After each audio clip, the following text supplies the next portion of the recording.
We have breaking news in the ongoing Epstein files scandal. The House Oversight Committee has been working with the Epstein estate and acquired even more incriminating documents. And guess what's in them this time? I'm David Reddish. Welcome to Occupy Democrats. And yes, the swelling is almost gone. Thank you again to Janelle, my nurse practitioner, for her miracle working. On to our story. The Epstein files have taken something of a back seat in the past 2 weeks between the scandals surrounding the death of Charlie Kirk and the cancellation and resurrection of Jimmy Kimmel Live. But it's telling that in the ever-shifting sands of the news cycle, the Epstein files keep popping up like a rock in a Zen garden. There's always something to think about here.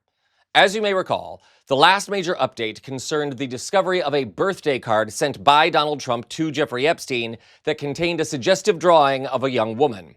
Here's a reminder. We begin with the House Oversight Committee and this image. And our point here is not to get mired in what might be the salacious aspects of this, but rather to leave this up for you to remember. If nothing else, Donald Trump and his allies repeatedly publicly denied that what you see with your own eyes here exists. This was from the Epstein estate. It is allegedly from and signed by Donald Trump, dating back to 2003. The body content, the word many have used about it, the obvious representation of a woman here, the references to youth, young women, or even underage women are all contained here. And that's the tip of the iceberg here, people. Stick around. Trump, I should add, denies sending the card or signing it, though experts argue otherwise. Last week, during his disastrous congressional testimony, FBI Director Kash Patel said he had not looked into the card and vowed to do so. Sure, Jan.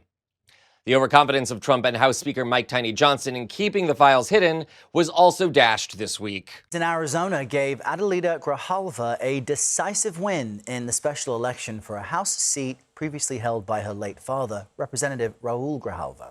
Yeah, good morning, Errol. While this victory wasn't necessarily an unexpected outcome, considering this is a very deep blue congressional district in Arizona, this does now shift the scales on the balance of power here in the House of Representatives. That count is now 219 for Republicans, and it will be 214 once Grijalva is sworn in for Democrats. What that means in the short term is some of the bipartisan and at odds controversial legislation could potentially move forward, considering the fact that there are a few Republican defectors in Thomas Massie of Kentucky, Marjorie Taylor Greene of Georgia, looking to force a vote on releasing the so-called Epstein files. It bears mentioning that Tiny Johnson has previously adjourned Congress to avoid a vote on the Epstein Files Transparency Act.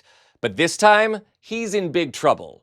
With a government shutdown looming, Congress will have to convene to pass a new continuing resolution to keep it funded. And that will give opportunity for the Transparency Act to come to a vote, and it looks like it will pass. Which means the real bombshell hasn't even gone off yet. And now, with the fuse lit, we already have a taste of what's coming. Earlier this morning, the House Oversight Committee announced it had obtained new incriminating documents, and plenty of Trump allies appear in those pages. As the Raw story reports, the Oversight Committee has received 20 years' worth of flight logs, 3 years' worth of phone logs, 9 years' worth of Epstein schedules, and ledgers of cash transactions during that period. House Oversight spokeswoman Sarah Guerrero also released a statement saying, quote, "It should be clear to every American that Jeffrey Epstein was friends with some of the most powerful and wealthiest men in the world. Every new document produced provided new information as we work to bring justice for the survivors and victims.